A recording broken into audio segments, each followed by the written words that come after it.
नमस्कार दर्शक बंधु जय जगन्नाथ। आज राशिफल वीडियो को आपण को स्वागत। दर्शक बंधु पवित्र रज संक्रांति व मिथुन संक्रांति पर बदलवाक जाऊँगी भाग्यशाली राशिचक्र जीवन। प्रतिटी क्षेत्र सफल पाइबा सहित स्वयं प्रभु सूर्यदेव शुभ आशीर्वाद माँ लक्ष्मी शुभ आशीर्वाद पड़ाक जाऊँगी सब भाग्यशाली राशिचक्र जीवन में। दर्शक बंधु ज्योतिष शास्त्र अनुसार प्रतिटी ग्रह एवं नक्षत्र निजर राशि परिवर्तन करिथांती, जहा फल कि सूर्यदेव वृष राशि मिथुन राशि को चलन करने को जाउछंती। देवगुरु बृहस्पति मृगा नक्षत्र छाड़ी आग्रा नक्षत्र रे परिवर्तन करिसंती। दर्शक बंधु आपण माने जानिसंती सूर्यदेव को ग्रह राजा बोली विवेचना करा जाय, कारण देवगुरु बृहस्पति मिथुन राशि आगुरु दिव्यमान थिबा बेले सेही राशि रे एवं स्वयं प्रभु सूर्यदेव विराजमान करने को जाउछंती। सेथिपाई सूर्यंकर चलन रे अत्यंत शुभ जोग मध्य सृष्टि हेबाकू जाउअछि। ज्योतिष शास्त्र अनुसार जेतेबेले सूर्य एवं बृहस्पति गोटिए राशि रे थांती, एहाकू एक शुभ जोग बोली विवेचना करा जाय। प्रति व्यक्तिंकर निष्पत्ति नेबा सहित व्यवसाय बुद्धि हेबार क्षमता बुद्धि पाई थाए। समाज रे प्रतिष्ठित हेबा बुद्धि पाइबा सहित आर्थिक स्थिति रे मध्य अत्यंत भाव रे बुद्धि पाई थाए। एही समय रे गुरु आदित्य राजयोग मध्य सृष्टि हेउछि। दर्शक बंधु जदि जातक रे सूर्य देव सहित बृहस्पति देवगुरुंकर अत्यंत स्थिति मजबूत रही थाए तो प्रतिटी कार्य से व्यक्तिर सूर्य परि चमकिबाकू लागि समस्त कार्य रे सफलता परिपूर्णक भावे मिली थाए। ता सहित आर्थिक स्थिति रे उन्नति घटिबा सहित परिवार रे हस खुशीर वातावरण खेली जाई थाए। दर्शक बंधु आसंतु जानिबा रज संक्रांति बा मिथुन संक्रांति पर केउ राशि व्यक्ति माने राजा परि जीवन काटिबाकू जाउछंती। ता सहित स्वयं माँ लक्ष्मी शुभ आशीर्वाद धनर वर्षा हेबाकू जाउछि। प्रतिटी कार्य शुभ हेबा सहित दीर्घ दिनर समस्त मनस्कामना पूर्ण हेबा पाई जाउछि। सूर्यंक परि चमकिबा पाई जाउछि एई सब भाग्यशाली राशिचक्र जीवन। दर्शक बंधु हुए तो यही भाग्यशाली राशिचक्र भितर आपण राशि थाई पारे। आपण माने जदि आम चैनल को सब्सक्राइब करना तो निहाती आम चैनल को सब्सक्राइब कर दिंतु, जहाँ फल कि आम प्रथम नोटिफिकेशन आपण पाखे जाई पहुँची पारिबो एवं आपण जानि परिबे आपण राशिचक्र विषय। एबे आसन जानिबा से प्रथम भाग्यशाली राशिचक्र विषय। प्रथम भाग्यशाली राशि हेउछंती कर्कट राशि। कर्कट राशि व्यक्तिंकर अत्यंत शुभ समय चलिबाकू जाउछि।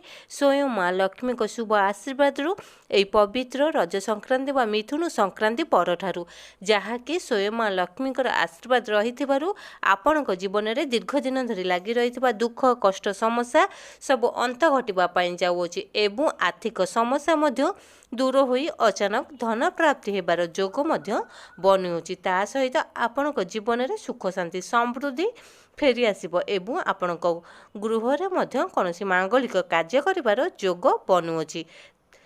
आपण जीवन में दीर्घ दिन धरी लगी रही दुख कष्ट समस्या अंत हेबा सहित बिजनेस वाणिज्य आपण प्रचुर टंका इन्वेस्ट करिपारंती।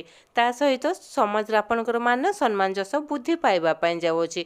शिक्षा क्षेत्र में आपण जेकोसी एग्जाम बा इंटरव्यू दियंतु ना कहीं निश्चय सक्सेस पाइबे।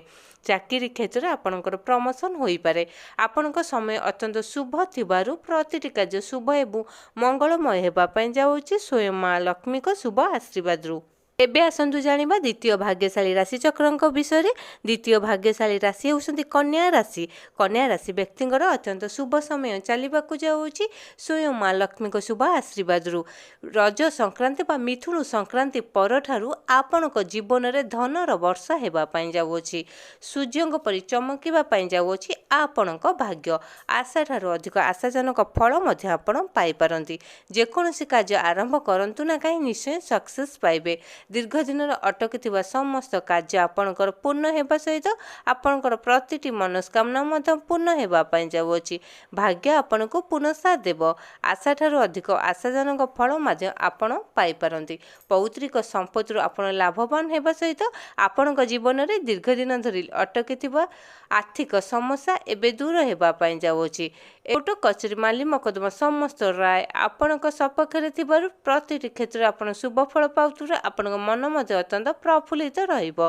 चाकरी क्षेत्र आपणकर प्रमोशन हेबा सहित उपर अधिकारीଙ୍କ ठारू आपण प्रशंसा मध्ये पाई पारंती। शिक्षा क्षेत्र आपण जे कोनसी एग्जाम बा इंटरव्यू दियंतु ना काहेकि निश्चय सक्सेस पाइबे। आपणकर प्रतिटी कार्य शुभ एवं मंगलमय हेबा पाई जाउछि स्वयं माँ लक्ष्मी को शुभ आशीर्वाद। एबे आसंतु जानिबा तृतीय भाग्यशाली राशि चक्रंग विषय। तृतीय भाग्यशाली राशि होउसंती धनु राशि। धनु राशि व्यक्तिंकर अत्यंत शुभ समय चलिबाकु जाउछि स्वयं माँ लक्ष्मी को शुभ आशीर्वाद। आपणक जीवन में दीर्घ दिन धरी लगी रही दुख कष्ट समस्या सब अंत घटुची। भाग्य आपन को पुनः देव। आशा ठारू अधिक आशाजनक फल आपण पाई पारंती। आपण जेकोसी कार्य आरंभ करंतु ना कहीं निश्चय सफलता पाइबे। बिजनेस वाणिज्य क्षेत्र आपण प्रचुर प्रचुर टंका इन्वेस्ट करबा सहित समाज रे आपणकर मान सम्मान जस बुद्धि पाइबा पई जाउछि। आपणकर सुख शांति समृद्धि मिलिबा सहित परिवार रे कोनोसी मांगलिक कार्य करिवार योग मध्य बनुअछि। आपणकर प्रतिटी कार्य शुभ एवं मंगलमय हेबा पई जाउछि स्वयं माँ लक्ष्मी को शुभ आशीर्वाद। एबे आसन जानिबा चतुर्थ भाग्यशाली राशि चक्रंक विषय रे। चतुर्थ भाग्यशाली राशि होउसंती मकर राशि।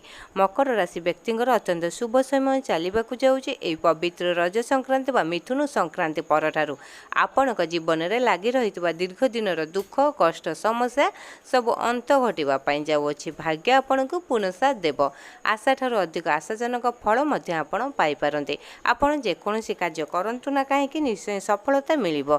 अटकिथिबा दीर्घ दिनर प्रतिटी कार्य मध्य आपणकर पूर्ण हेबा पई जाउछि।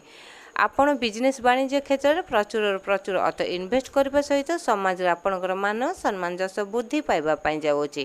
कर्म क्षेत्र में आपण सफलता पाइबे। चाकरी क्षेत्र में आपणकर प्रमोशन हेबा सहित दरमा मध्य बुद्धि पाई पारे। शिक्षा क्षेत्र में जेकोसी एग्जाम बा इंटरव्यू दियंतु ना कहीं निश्चय सक्सेस पाइबे। आपणकर दीर्घ दिन धरि अटकिथिबा समस्त कार्य पूर्ण हेबा सहित भाग्य आपन को पुनः साथ देउथबार स्वयं माँ लक्ष्मी को शुभ आशीर्वाद प्रतिटी कार्य सफलता पाइबाकु जाउछन्ते। एबे आसन जानिबा पंचम भाग्यशाली राशि चक्रंक विषय। पंचम भाग्यशाली राशि होउसंती मीन राशि। मीन राशि व्यक्तिंकर अत्यंत शुभ समय चलिबाकु जाउछि पवित्र रज संक्रांति बा मिथुन संक्रांति परठारु आपणक जीवन में दीर्घ दिन धरी लगी रही दुख कष्ट समस्या सब अंत घटिबा पई जाउछि। भाग्य आपणकु पुनः देव। आशा ठारू अधिक आशाजनक फल मध्य आपण पाई पारंती। आपण जेकोसी कार्य करंतु ना काहेकि निश्चय सफलता पाइबा सहित अटकिथिबा समस्त कार्य आपणकर पूर्ण हेबा पई जाउछि। चाकरी क्षेत्र आपणकर प्रमोशन हेबा सहित उपर अधिकारी माने आपण को प्रशंसा मध्य करि पारंती। शिक्षा क्षेत्र में आपणकर दरमा मध्य वृद्धि पाई पारे। आपण जेकोसी कार्य करंतु ना कहीं निश्चय सफलता पाइबे। बिजनेस क्षेत्र में आपण नूतन बिजनेस मध्य आरंभ करि पारंती। ता सहित आपण अन्य को सहयोग सहानुभूति देखैथिबारु समाज रे आपणकर मान सम्मान जस बुद्धि पाइबा पई जाउछि। आपणक बिजनेस रे अधिक इन्वेस्ट हेबा सहित परिवार सुख शांति समृद्धि बुद्धि पाइब एवं प्रतिटी कार्य आपणकर शुभ एवं मंगलमय हेबा पई जाउछि माता लक्ष्मी को शुभ आशीर्वाद। तो दर्शक बंधु यही सब थिला भाग्यशाली राशि चक्रंकर भाग्यफल जहाँकि रज संक्रांति बा मिथुन संक्रांति परठारु बदलिबाकु जाउछि। भाग्य प्रतिटी कार्य सफलता पाइबा सहित दीर्घ दिनर समस्त मनस्कामना पूर्ण हेबा पई जाउछि। आपण मानकु जदि आम वीडियोटी भल लगे निहाती कमेंट बॉक्स रे जय माँ लक्ष्मी लिखि जणाइबा सहित वीडियोटी को लाइक करंतु एवं चैनल टी को सब्सक्राइब करंतु।